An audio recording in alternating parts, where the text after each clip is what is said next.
सुहागरात पर ही अशोक ने मधु को कहा कि मैं तुम्हें एक नौकरानी बनाकर रखूंगा, पढ़ी लिखी नौकरानी। मधु को उसका ना की सजा मिल रही थी। मधु एक मिडिल क्लास फैमिली से है।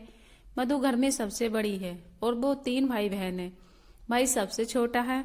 मधु पढ़ने में अच्छी थी। घर वाले इतने सक्षम न होने के बावजूद भी मधु ने कोचिंग लेकर अपनी MSc की पढ़ाई जारी रखी।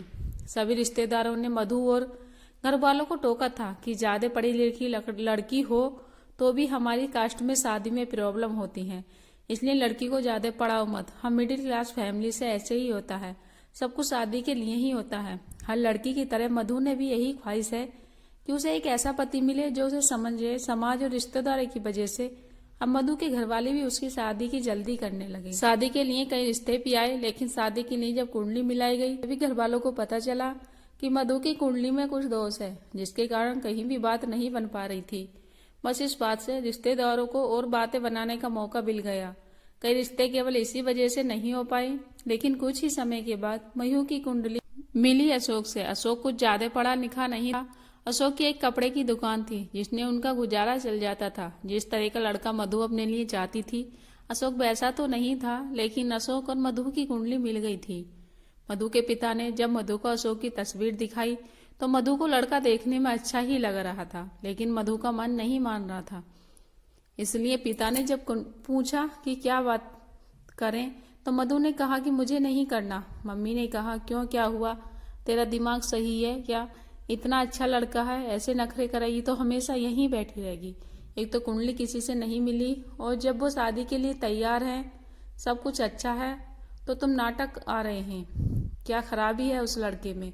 माँ यह सब मधु को सुनाई रही थी, लेकिन मधु के पिता ने बात समझी और कहा, ठीक है बेटा, और ढूंढते हैं। जब अशोक ने घर वालों की तरफ से फोन आया यह पूछने के लिए कि हम आ जाएं घर और परिवार देखने, तो मधु ने घर वालों ने कहा, हम आपको बता देंगे। इस बात से वो भी समझ गए थे कि उनकी तरफ से हाँ नहीं है, इसलिए उन्होंने फिर दोबारा फोन नहीं लगाया। उस ना के बाद मधु के लिए फिर से रिश्तों की तलाश शुरू हो गई। माँ थोड़ी नाराज थी, क्योंकि उन्हें लगता था कि मधु को उस लड़के के लिए ही नहीं मना करना था।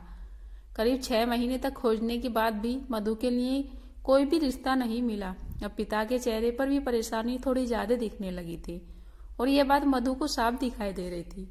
कई रिश्ते देखने, लेकिन फिर वही दोष आड़े आ रहा था। मम्मी इस दौरान मधु ताने मार रही थी। आखिर एक दिन मधु की माँ ने कहा कि अब हम अशोक से बात करके देखते हैं, शायद तुम दोनों की जोड़ी ही बनना तय हुआ हो।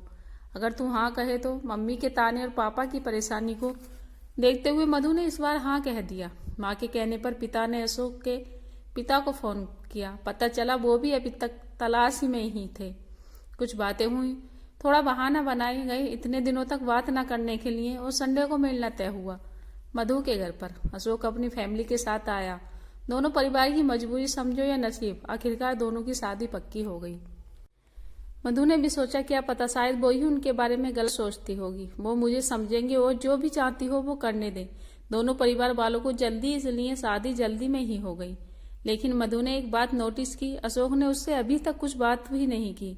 जब देखने आए तब भी नहीं, और ना ही रिश्ता पक्का होने के बाद, ना ही फोन पर बातें की, इसलिए अब सीधा उनकी बातें सुहागरात पर होनी थी। वो घड़ी भी आ गई। यह थोड़ा बहुत अजीब था कि वो न सिर्फ पहली बार अपने पति को देखने वाली थी, बल्कि उससे बात भी करने वाली थी। लेकिन उसने सोचा कि इस बात का भी एक अलग रोमांस है। मधु ने फेरों के साथ ही अशोक को अपना लिया था। अब स्टेज पर उनका इंतजार कर रही थी। धड़कनें तेज थी। जिनको अपना मान लिया उनकी शक्ल भी अच्छे से नहीं देखी है।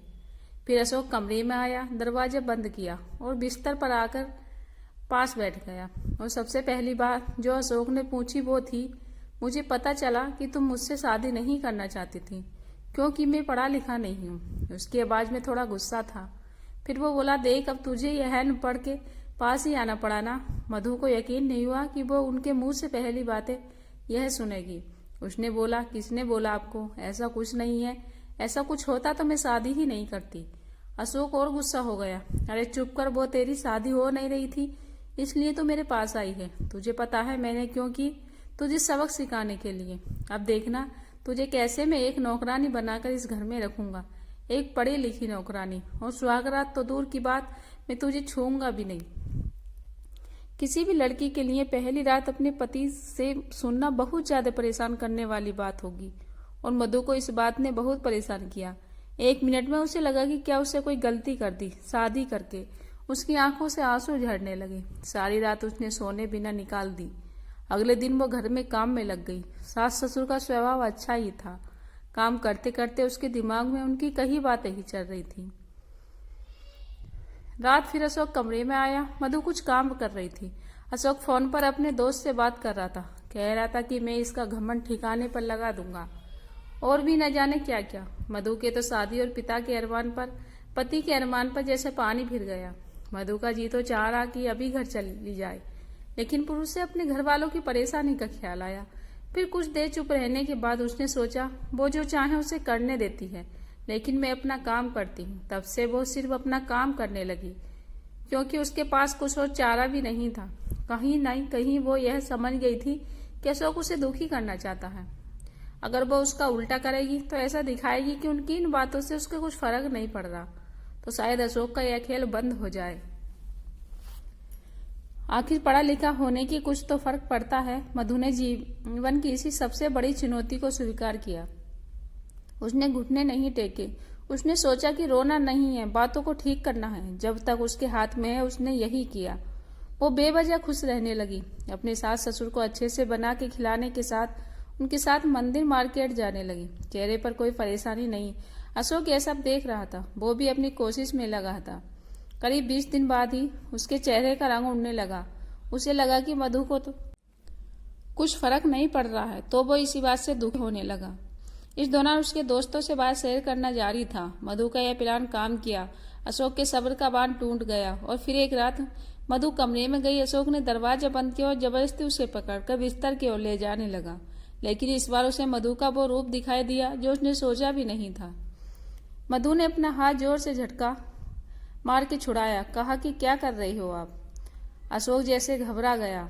उस दिन सुहागरात पर आप कह रहे थे कि आप मुझे छोड़ोगे भी नहीं, तो लगता है आज आपके उन आवारा दोस्तों ने फिर आपको कुछ सिखाया है, जो आप मेरे साथ जबरदस्ती यह हरकत कर रहे हैं। अशोक बोला, मैं तुम्हारा पति हूँ। मधु ने कहा कि हाँ, आप पति हैं और मुझे प्यार करते हैं, लेकिन यह प्यार नहीं है, यह कुछ और है। मैं तो आपके लिए ही आई थी, सब कुछ छोड़कर आपके घर आपके साथ रहने, लेकिन आपने आते ही मुझे नौकरानी बना दिया। सबक सिखाने की बात करने लगे। अब आप मुझे अब तक नहीं छू सकते जब तक मैं नहीं चाहती, और जब तक तुम मुझे नहीं लगता कि आप मुझसे सच्चा प्यार करते हैं। उसी पल से मधु ने अशोक की आंखों में बदलाव देख लिया। उसे पता था कि अशोक का गुस्सा उस गलत फहमी की वजह से है, कि उसकी ना की वजह से, लेकिन उस बात से आगे बढ़ना होगा। अशोक बुरा इंसान नहीं था। उस रात के बाद मोहम्मद उसे नजरें भी नहीं पिला पा रहा था, चुपचाप रहने लगा था। समय बीतता गया। शादी के 5 महीने हो गए थे। मधु अब अशोक को परख रही थी, और इस दौरान उसे समझ आ गया कि अशोक कैसा है। एक ही घर में रहकर अपने ही पति के साथ ऐसा करना उसे भी चुभने लगा। एक रात उसने कह दिया, छोड़ो सब पुरानी बातों, ना चलो एक नई शुरुआत करते हैं। मुझसे जो गलती हुई आप माफ कर दो। अशोक चुप रहा, कुछ नहीं बोला। आखिर मधु ने इतने दिनों तक उसे दूर रखा। मधु ने फिर एक बोला, इस बार थोड़ा ज्यादा प्यार से, अरे छोड़ो इधर एक बार देखो तो लो, जो हुआ सो हुआ। इस बार अशोक पीछे मुड़ा और मधु की आंखों में देखकर जैसे उसका गुस्सा पता नहीं कहाँ गया, बोला, तुम मुझे माफ कर पाओगी? मधु ने बोला, हाँ मैंने कर दिया। एक दूसरे से बात करने की ही देर थी। उस रात उनकी नई शुरुआत हुई। दोनों को गले लगा कि वो एक दूसरे के लिए बने हैं। इसलिए कहते हैं कि आदमी के मुताबिक एक औरत में सहन शक्ति ज्यादा होती है। अगर कहानी पसंद आए तो वीडियो को लाइक, शेयर और चैनल को सब्सक्राइब कीजिएगा। धन्यवाद।